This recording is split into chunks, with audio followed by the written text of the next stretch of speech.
नमस्कार दोस्तों, स्वागत है आपका अपने चैनल एएस एकेडमी में। दोस्तों, हम आपके लिए लेकर आए हैं कंप्यूटर के 1000 प्रश्नों की सीरीज, जिसमें पार्ट फर्स्ट है। दोस्तों, ये प्रश्न बहुत ही महत्वपूर्ण और आईएमपी रहेंगे, क्योंकि आप सभी को पता होगा कि या तो स्टेट लेवल के एग्जाम हो या सेंट्रल लेवल के एग्जाम हो, सभी एग्जाम्स में कंप्यूटर से रिलेटेड क्वेश्चन जरूर पूछे जाते हैं। तो इन्हीं परीक्षाओं को ध्यान में रखते हुए हम आपके लिए लेकर आए हैं कंप्यूटर के बहुत ही महत्वपूर्ण प्रश्न। तो दोस्तों, चलिए स्टार्ट करेंगे। क्वेश्चन क्रमांक पहला। उसके पहले बता दूं कि यदि आप मध्य प्रदेश पटवारी परीक्षा की तैयारी कर रहे हैं और नोट्स मंगाना चाहते हैं, तो मध्य प्रदेश पटवारी परीक्षा के नोट्स मंगाने के लिए दिए गए नंबर 9111755039 पर कॉल या मैसेज करके नोट्स मंगा सकते हैं और घर बैठ के अपनी तैयारी कर सकते हैं। क्लासेस भी ऑनलाइन चल रही हैं, वो भी आपको प्रोवाइड करा दी जाएंगी। दोस्तों, सबसे पहला क्वेश्चन यहाँ पर रहेगा, विश्व कंप्यूटर साक्षरता दिवस कब मनाया जाता है? तो याद रखिएगा, जब विश्व कंप्यूटर साक्षरता दिवस से संबंधित बात आती है तो यहाँ पर हम जाएंगे 2 दिसंबर को, यानी विश्व जो कंप्यूटर साक्षरता दिवस मनाया जाता है वो 2 दिसंबर को मनाया जाता है। नेक्स्ट क्वेश्चन रहेगा, कंप्यूटर का आविष्कार किसने किया था? ये बहुत ही महत्वपूर्ण क्वेश्चन है। बहुत सारे लोग इसमें कंफ्यूज भी रहते हैं कि क्या बिल गेट्स ने किया था या चार्ल्स बेबेज ने किया था या लुई पास्चर ने किया था। लेकिन यहाँ पर 2 ऑप्शन ऐसे हैं जिसमें आप हमेशा कंफ्यूज रहते हैं। बहुत सारे स्टूडेंट्स भी परेशान होते हैं। या तो कुछ लोग बोलते हैं बिल गेट्स ने किया था या फिर चार्ल्स बेबेज ने किया था। ये 2 ऑप्शन हमेशा कंफ्यूज करते हैं, लेकिन इसका जो सही आंसर होगा दोस्तों, याद रखना, चार्ल्स बेबेज। चार्ल्स बेबेज ने कंप्यूटर का आविष्कार किया था। ठीक है। नेक्स्ट क्वेश्चन रहेगा, 1 गीगाबाइट यानी जीबी कितने बाइट के बराबर होता है? 1 गीगाबाइट यानी 1 जीबी में कितने बाइट होते हैं? तो याद रखना, 1 जीबी में कितने होते हैं? 1024 मेगाबाइट होते हैं। एमबी का मतलब होता है मेगाबाइट और जीबी का मतलब होता है गीगाबाइट। तो यहाँ पर जो सही आंसर होगा दोस्तों, आपका option number B answer right होगा। भारत में निर्मित प्रथम कंप्यूटर का नाम क्या है? मध्य प्रदेश में रिलेटेड हो या फिर अदर स्टेट की जो भी एग्जाम्स हो, उसमें ये क्वेश्चन जरूर पूछा जाता है कि भारत में निर्मित प्रथम कंप्यूटर का नाम क्या था। यहाँ पर मैं आपको बता दूं, अधिकतर स्टूडेंट्स जो ऑप्शन लगाते हैं वो आर्यभट्ट लगाते हैं, कुछ लोग सिद्धार्थ लगाते हैं, लेकिन याद रखिएगा इसका जो सही आंसर होगा वो सिद्धार्थ था। तो ऑप्शन बी आंसर, लेकिन कई लोग इसमें आर्यभट्ट लगा देते हैं, इसलिए आंसर यहाँ पर गलत हो जाता है। नेक्स्ट क्वेश्चन आपका रहेगा, कंप्यूटर के अंदर प्रयुक्त आईसी चिप किससे बनी होती है? कंप्यूटर में जो चिप होती है जिसको हम आईसी बोलते हैं ना यार, कहते हैं कि हमारे सिस्टम की आईसी खराब हो गई। अब कंप्यूटर में नहीं, हमारे छोटे छोटे पहले रेडियो चलते थे, टीवी चलती थी, इनमें भी अभी भी आरसी लगी होती है। आईसी जो लगी होती है उसको बोलते हैं आईसी इसकी उड़ गई भैया, खराब हो गई, इसलिए इसको नई आईसी डालना पड़ेगी। तो आईसी जो बनी होती है दोस्तों, याद रखिएगा, सिलिकॉन से बनी होती है। सिलिकॉन जो हमारा लिक्विड टाइप का, उसके ऊपर देखा ना आपने, जहां पर आईसी होती है ना, उसको हम सिलिकॉन बोलते हैं। ठीक है ना। नेक्स्ट है, डीवीडी इनमें से क्या है? जो डीवीडी है, बहुत ही महत्वपूर्ण प्रश्न है। ये अभी मध्य प्रदेश में जो रिसेंटली एग्जाम्स ग्रेड 3 की हुई हैं उनमें पूछा गया था। बहुत ही इंपॉर्टेंट क्वेश्चन है, डीवीडी इनमें से क्या है? तो क्या है डीवीडी? याद रखिएगा, डायनेमिक वर्सेटाइल डिस्क। क्या है? डायनेमिक वर्सेटाइल डिस्क है, यानी ऑप्शन डी आंसर यहाँ पर सही रहेगा। दोस्तों, मैं 4 ऑप्शन आपके सामने इसलिए नहीं पढ़ रहा हूँ क्योंकि समय खराब होगा, कम समय में ज़्यादा कोशिश करेंगे तो आपका फायदा भी होगा। इंटरनेट के संदर्भ में आईपी से क्या अभिप्राय है? जो इंटरनेट के संदर्भ में यदि हम बात करें तो आईपी से क्या अभिप्राय है, यानी आईपी से आप क्या जानते हैं? Internet protocol incoming port. तो याद रखना, इसमें जो सही आंसर होगा, आईपी का मतलब होता है internet protocol. Internet protocol full form होता है आईपी का। डिजिटल दुनिया में एचडी से क्या जानते हैं या क्या अभिप्राय है? जो एचडी है यानी डिजिटल दुनिया, आज आपको पता है जो कुछ चल रहा है सब डिजिटल मार्केटिंग, पूरा डिजिटल काम होने लगा है। पैसा ट्रांसफर करना है, लेन देन जो भी करना है, बैंकिंग वगैरह, मार्केटिंग में सब कुछ डिजिटल चल रहा है। तो डिजिटल दुनिया में जो एचडी है, इसका क्या अभिप्राय है? तो याद रखिएगा, डिजिटल का मतलब है हाई डेफिनेशन, एचडी का मतलब होता है हाई डेफिनेशन। ठीक है। आजकल एचडी क्वालिटी में हम फोटोग्राफ्स वगैरह भी निकालते हैं, जिसको हम हाई डेफिनेशन बोलते हैं। पीसी का पूरा नाम इनमें से क्या है? पीसी का जो पूरा नाम है दोस्तों, याद रखना, ये बहुत ही इंपॉर्टेंट क्वेश्चन है। Personal computer. कहते हैं यार, अब मेरा पीसी वहां छूट गया, मेरा पीसी वहां रखा रहा है, इसको बोलते हैं पर्सनल कंप्यूटर। इसमें मैं पूरे क्वेश्चंस आपको इंपॉर्टेंट बता रहा हूँ। जो नेक्स्ट टॉपिक लाऊंगा, इसका नेक्स्ट पार्ट रहेगा, उसमें भी बहुत ही धुआंधार क्वेश्चंस आपको मिलने वाले हैं। कंप्यूटर का मुख्य पटल इनमें से किसको कहा जाता है? कंप्यूटर का मुख्य पटल, मुख्य पटल का मतलब जो मेन पार्ट किसको कहा जाएगा? तो याद रखना, इसका जो सही आंसर होगा मदरबोर्ड का, क्योंकि मदरबोर्ड के बिना कंप्यूटर अधूरा रह जाता है। यदि मदरबोर्ड नहीं होगा तो कंप्यूटर का क्या करोगे? खाली डब्बे डिब्बियां लेके घूमते रहोगे, समझ रहे ना? इसलिए HTTP का उपयोग इनमें से कौन करता है?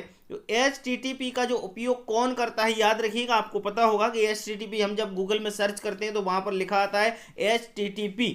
तो इसका जो सही आंसर होगा दोस्त क्या रहेगा? Web page. जब हम कंप्यूटर में कोई भी आईडी को लॉगिन करते हैं, उसमें फ्रंट विंडो ये जैसा ही ओपन होती है, अपनी कोई वेबसाइट डालते हैं, तो वहां पर वेब पेज पर जब जाते हैं तो वहां पर HTT ऐसा लिखा रहता है, HTTP डॉट ऐसा स्लैश करके ऐसा लिखा होता है, उसको बोलते हैं हम वेब पेज। ठीक है।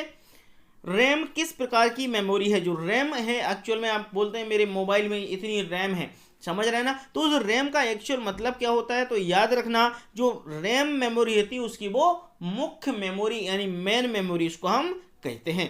ठीक है। और रैम का यदि कभी पूछ लिया जाए फुल फॉर्म क्या है, तो रैंडम एक्सेस मेमोरी आप कहेंगे।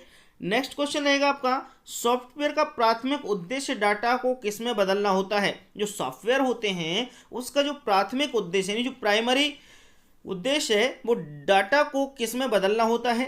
तो याद रखिएगा, इसका बहुत ही सही आंसर आपको पता होना चाहिए, सूचना में, है ना? कुछ लोग इसका आंसर लगा देते हैं प्रोग्राम में, कि भैया प्रोग्राम में डेटा से बात हो रही तो प्रोग्राम होगा, लेकिन प्रोग्राम नहीं है। इसका सही आंसर होगा सूचना में कन्वर्ट कर देना। सॉफ्टवेयर कोड में त्रुटियां ढूंढने की एक प्रक्रिया कौन सी है? सॉफ्टवेयर जो कोड है, यदि हमें त्रुटियां ढूंढना है उसमें, तो उसकी एक क्या प्रक्रिया है? याद रखना, टेस्टिंग, डिबगिंग। तो सही आंसर जो रहेगा, आप कहाँ लगाओगे आंसर इसका? सॉफ्टवेयर को कोड में जो त्रुटियां ढूंढने की एक प्रक्रिया है। आप लोग कैसे करोगे कि त्रुटियां कैसे ढूंढते हैं? जब हम टेस्ट करते हैं, टेस्टिंग से गलतियां ढूंढते हैं। आपके दिमाग में क्वेश्चन का आंसर यही होगा कि इसका आंसर ए होगा, लेकिन याद रखना इसका जो आंसर है वो होगा डीबगिंग।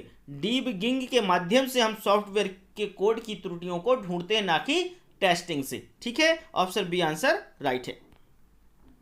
इनमें से कौन सा सबसे बड़ा और सबसे महंगा और सबसे तेज कंप्यूटर है? तो आप सभी के दिमाग में आ गया होगा कि इसका जो सही आंसर होगा वो है सुपर कंप्यूटर, यानी ऑप्शन हमारा ए आंसर राइट है।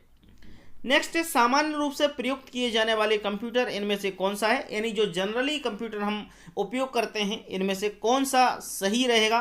तो डिजिटल कंप्यूटर को हम ज़्यादातर यूज करते हैं, लैपटॉप में, घरों में, ऑफिस में, इन सभी को हम यूज करते हैं डिजिटल कंप्यूटर। ठीक है।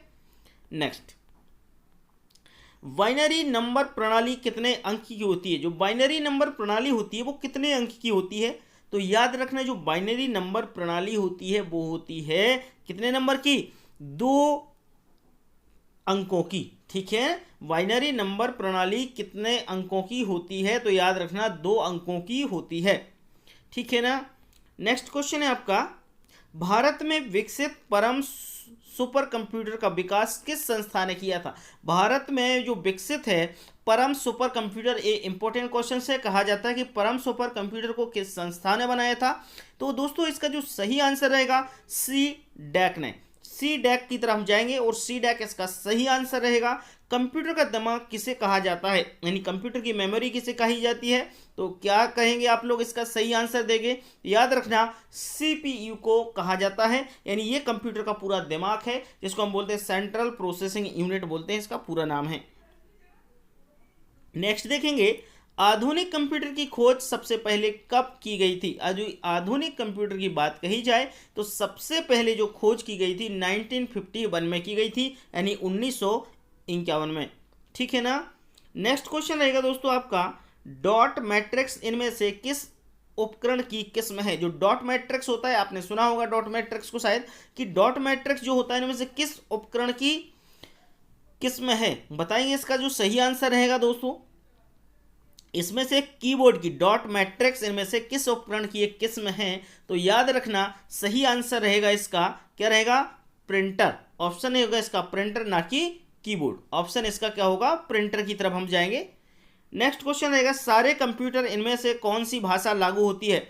सारे कंप्यूटर में कौन सी भाषा लागू होती है, ये आप सभी को पता होगा, और नहीं पता है तो इस क्वेश्चन में देख लीजिएगा, आपको पता चल जाएगा। तो कंप्यूटर में हमेशा मशीन भाषा यूज होती है, जिसको मशीन भाषा, ऑप्शन सी आंसर राइट रहेगा, ठीक है ना। नेक्स्ट क्वेश्चन है, कंप्यूटर के लिए बाजार में बिकने वाले प्रोग्राम को क्या कहते हैं? यानी जो कंप्यूटर में यूज किए जाते हैं जो प्रोग्राम्स होते हैं उनके लिए हम क्या कहते हैं? क्या कहते हैं? सॉफ्टवेयर पैकेज कहते हैं। जो सॉफ्टवेयर होते हैं ना, उसको हम सॉफ्टवेयर पैकेज कहते हैं, मार्केट में मिलते हैं, जो हमें ज़रूरत हो तो हम यूज कर सकते हैं अपने कंप्यूटर में। इनमें से फाइल एक्सटेंशन .avi संबंधित है। जो फाइल एक्सटेंशन .avi संबंधित है वो किससे है? तो याद रखिएगा .avi है ये हमारा वीडियो से। कभी भी आपने देखा होगा, यदि आपको वीडियो को ऑपरेट करना है तो आप बता सकते हैं कि इससे संबंधित है। इनमें से इंटीग्रेटेड सर्किट यानी जो आईसी, जो हमने अभी बताया था आईसी चिप का यदि फुल फॉर्म पूछ लिया जाए तो क्या रहेगा? इंटीग्रेटेड सर्किट चिप का विकास किसने किया था? तो याद रखना, इंटीग्रेटेड सर्किट चिप का जो विकास किया था JS किल्बी ने किया था। ऑप्शन सी आंसर हमारा यहाँ पर राइट हो जाएगा। देखिएगा दोस्तों, कम समय में मैंने आपको यहाँ पर 25 क्वेश्चंस कंप्लीट करा दिए हैं और ये वीडियो आप सभी के लिए बहुत ही महत्वपूर्ण और इंपॉर्टेंट रहेगा। और यदि आपको ये वीडियो पसंद आए तो वीडियो को लाइक शेयर जरूर कर दीजिएगा दोस्तों। नेक्स्ट पार्ट यदि आपको चाहिए तो मेरे को कमेंट बॉक्स में लिखिएगा, मैं जरूर बहुत ही जल्दी आपको इसका सेकंड पार्ट लेकर आऊँगा, जिसमें फिर से हम 25 क्वेश्चन कंप्लीट करेंगे। दोस्तों, चैनल पर न्यू है तो चैनल को सब्सक्राइब जरूर कर लीजिएगा, बेल आइकन के साइन पर क्लिक कर लें, जिससे आने वाले सारे वीडियो हमारे आपको मिलते रहेंगे। जब तक के लिए नमस्कार, अपना बहुत ख्याल रखिएगा और अच्छे से रहिएगा। कांटेक्ट जरूर कीजिएगा मध्य प्रदेश पटवारी परीक्षा भर्ती के नोट्स के लिए।